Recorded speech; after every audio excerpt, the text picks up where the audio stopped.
南山是木山，我现在所处的位置是木山的第三栋。Ladies and gentlemen, in recent days, a wave of natural disasters has struck across China. A deadly landslide in Xi'an, Shaanxi province has claimed at least 22 lives and left 10 people missing. In Yangcheng, Jiangsu province, a tornado killed at least 3 people and injured 16 others. In Chengnan County, Hunan province, violent winds left 4 dead and 5 injured. Meanwhile, floods have once again submerged rural villages in Heilongjiang, and in Chengdu, the deluge has destroyed multiple bridges, completely severing transportation routes between key regions. Many of these bridges, once vital arteries connecting urban centers to the outskirts, are now nothing more than twisted heaps of steel scattered in the raging currents. Disasters are raining down across the country, and the Chinese people are crying out in anguish. Could all of this be sounding a dire wake-up call for China, signaling a major turning point on the horizon?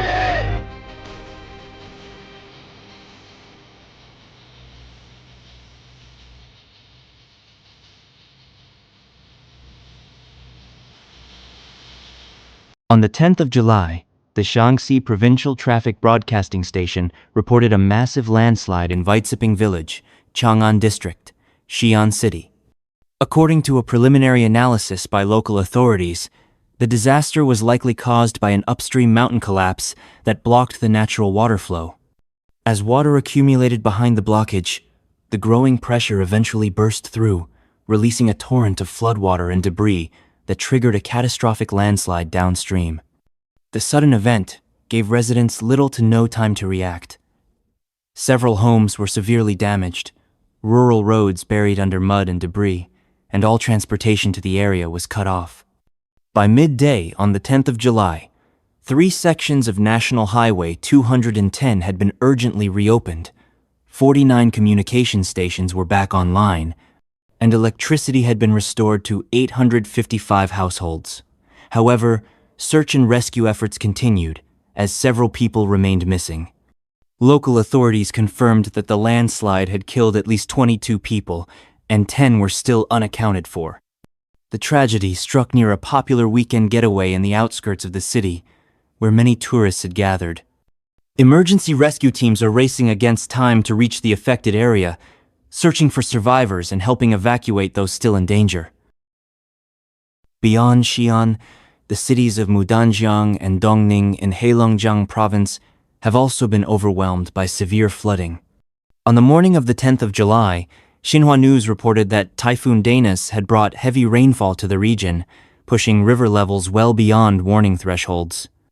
Rivers such as the Suifen, Songhua, Lalin, Muling, and Tifen have all surged past safe limits. Smaller reservoirs are also overflowing and releasing water simultaneously, worsening the flooding across towns and low-lying areas. Landslides have destroyed several highway sections. Shocking videos posted online capture the terrifying scenes, torrents of water roaring through streets, sweeping away everything in their path cars, furniture, personal belongings, all swallowed up by the furious floodwaters like toy fragments in a violent sea. Entire villages have vanished beneath the deluge, with only rooftops peeking above the water, scattered like desperate dots in a sea of destruction.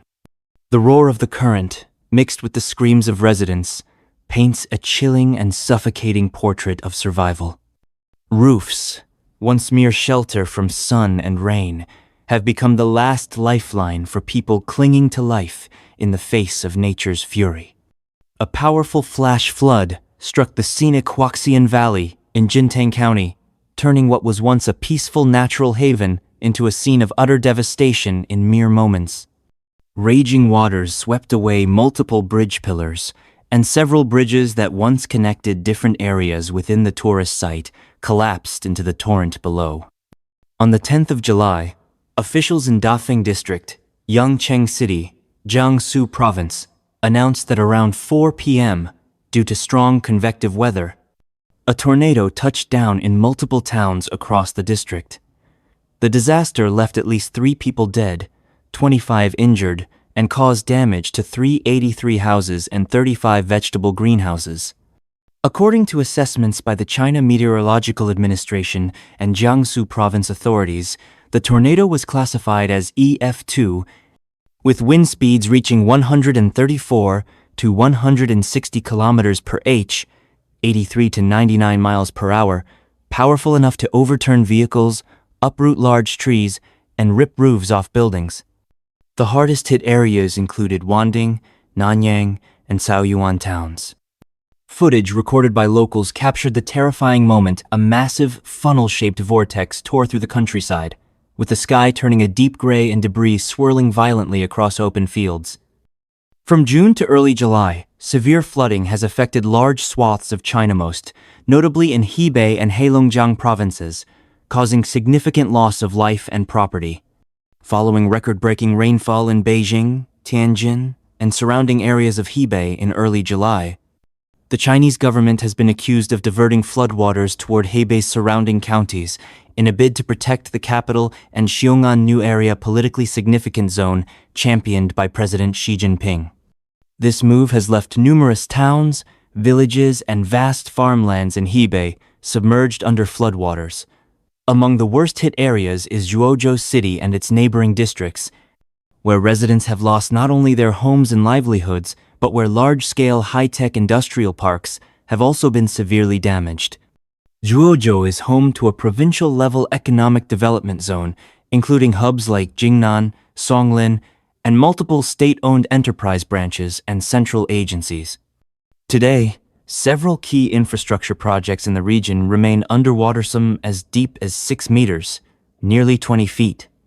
Many areas remain inaccessible due to destroyed roads, and the true scale of economic losses is still unknown, as numerous factories remain non-operational due to lack of power, water, and gas. Among the hardest-hit enterprises is China State Shipbuilding Corporation, a major military contractor that manufactures aircraft carriers.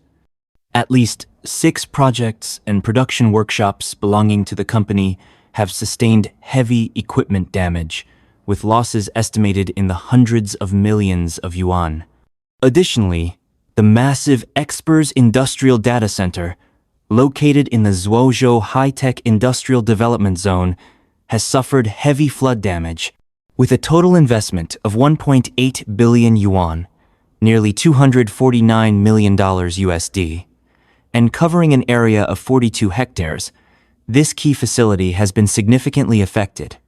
As of the 10th of July, water levels have only just started to recede. However, large parts of the site remain buried under thick layers of mud, and operations have yet to resume.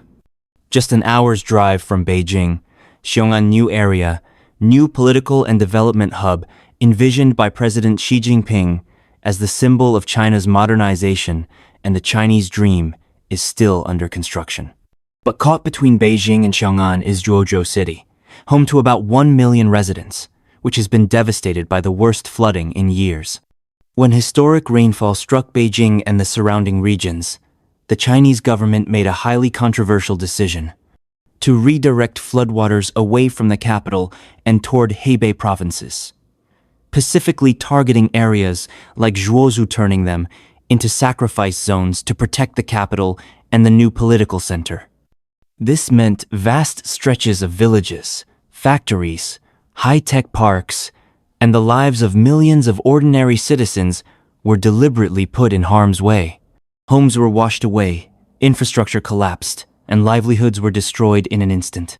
It has become increasingly clear that China's flood control strategy prioritizes political interests over public safety.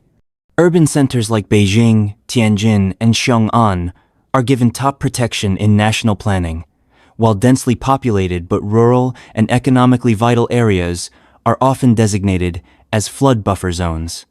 Economic losses can be measured, destruction can be documented, but the pain and trauma of millions who were submerged in the flood, people forced to make sacrifices because of decisions made from afar, cannot be quantified.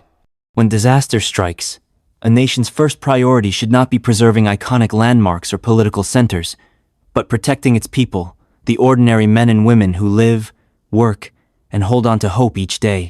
Can a society truly call itself modern or advanced if the safety of millions is considered expendable placed below skyscrapers and grand development slogans? We hope this video has not only provided you with a clearer view of what's happening, but has also stirred empathy and reflection on the true value of human life in the rush toward progress. If you have thoughts about this issue, please share them in the comments below. Thank you for watching, and we'll see you in the next video.